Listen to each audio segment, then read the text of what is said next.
आणि अॅट्रॉसिटीचा कायदा रद्द करण्याची मागणी राज ठाकरे यांच्या अंगाशी येण्याची चिन्ह आहेत.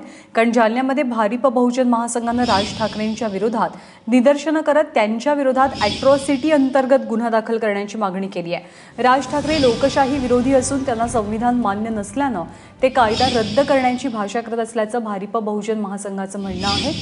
कोपर्डीतील तरुणांनी एका अल्पवयीन मुलीवर बलात्कार करून तिची निर्घृण हत्या केली. तिच्या देहाचीही विटंबना करण्यात आली. त्यानंतर महाराष्ट्रभरात संताप आहे. काल राज ठाकरेंनी पीडित कुटुंबाची भेट घेतली आणि काळाप्रमाणे अॅट्रॉसिटी कायद्याचीही गरज आहे का याचा जरा विचार करा असं विधान केलं होतं. अॅट्रॉसिटी ऍक्ट आता तुम्हाला रद्द करायला पाहिजे, त्याचा पुनर्विचार केला पाहिजे तुम्ही. कारण त्याचे गैरफायदे जास्ती घेतले जातात त्या गोष्टींचे. असा कुठच्या तरी एखाद्याच्या हातामध्ये असा कायदा द्यायचा की ज्याला बेलच नाही, कोर्टात उभी राहिली तर तुम्हाला पुरावा देता येत नाही. हा कोणीतरी मला असं असं बोलला म्हणून ह्याच्यावरती कुठची केस टाकायची, असं नाही होत. त्याचा पुनर्विचार होणं गरजेचं आहे आणि त्याच्यामध्ये काही अनेक गोष्टींच्या सुधारणा होणं आवश्यक आहे.